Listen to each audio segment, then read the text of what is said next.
In the heart of ancient Carthage, a young boy named Hannibal Barca made a solemn vow of eternal enmity against Rome. Born into a family of military brilliance, Hannibal's destiny was carved out for him from an early age.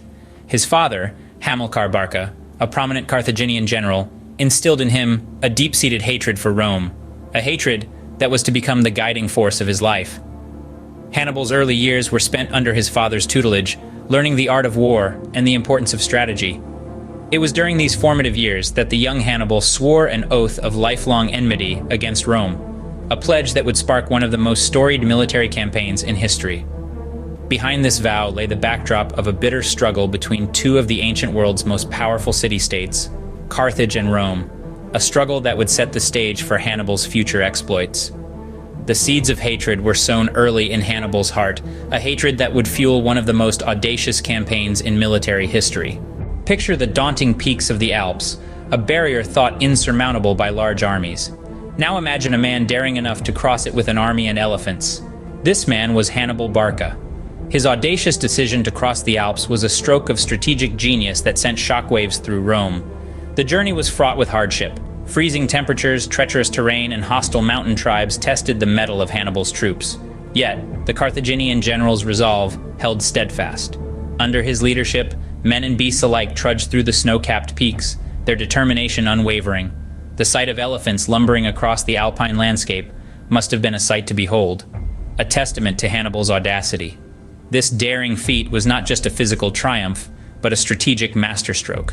It caught Rome off guard, and the element of surprise gave Hannibal a distinct advantage in the battles that lay ahead. Against all odds, Hannibal led his army over the towering Alps, marching into legend and onto the Italian peninsula.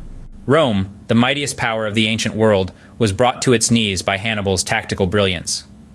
In the winter of 218 BC, Hannibal claimed his first significant victory at Trebia. Despite the harsh conditions, he managed to outmaneuver the Romans, using the element of surprise to his advantage. The following year, at Lake Trasimene, he showcased his masterful understanding of terrain and deception. Luring the Roman army into a deadly trap, he forced them to fight on his terms, resulting in another devastating victory for Carthage. But it was at Cannae where Hannibal's genius shone brightest. He manipulated the battlefield in a way that had never been seen before, encircling a larger Roman force and annihilating it completely. This victory was so crushing that it sent shockwaves through Rome, causing panic and fear. With each victory, Hannibal's legend grew, and Rome's confidence shrank. But Rome itself remained untouched, a tantalizing prize just out of reach.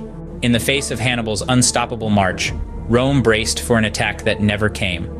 The Carthaginian general, having decimated the Roman armies at Trebia, Trasimene, and Cannae, seemed poised to deliver the final blow. Yet he held back. Hannibal's decision not to attack Rome directly has sparked centuries of intense debate among historians and military strategists. Some argue that it was a strategic decision, a calculated gamble. Hannibal, they suggest, hoped to demoralize the Romans, to weaken their resolve by demonstrating his ability to strike at the heart of the Republic whenever he chose. Others contend that Hannibal was simply overcautious, wary of the formidable defenses of Rome and the potential cost of a direct assault. What's clear is that this decision, whatever its motivation, changed the course of the Second Punic War. Hannibal had Rome on the brink of defeat, yet he chose not to deliver the final blow. It's a decision that has puzzled historians for centuries. In the end, Rome would rise again, pushing back Hannibal and eventually defeating Carthage. But Hannibal's impact was far from over. After his retreat, Hannibal spent his final years tirelessly fighting for Carthage, never relinquishing his dream of defeating Rome. His legacy as a military genius is unquestionable. His audacious strategies, his fearless leadership, and his unwavering determination still resonate in military academies worldwide. His victories at Trebia, Trasimene, and Cannae are studied as masterclasses in tactical warfare, his name synonymous with military brilliance. But Hannibal's impact extends beyond the battlefield. He forever changed Rome. His relentless campaigns forced Rome to rethink its military and political strategies, shaping the Roman Republic into the formidable Roman Empire. And in popular culture, Hannibal's daring feats and indomitable spirit continue to captivate, immortalizing him as a symbol of defiance and courage. Hannibal Barca, the man who nearly brought Rome to its knees, remains one of history's most fascinating figures. But one question lingers.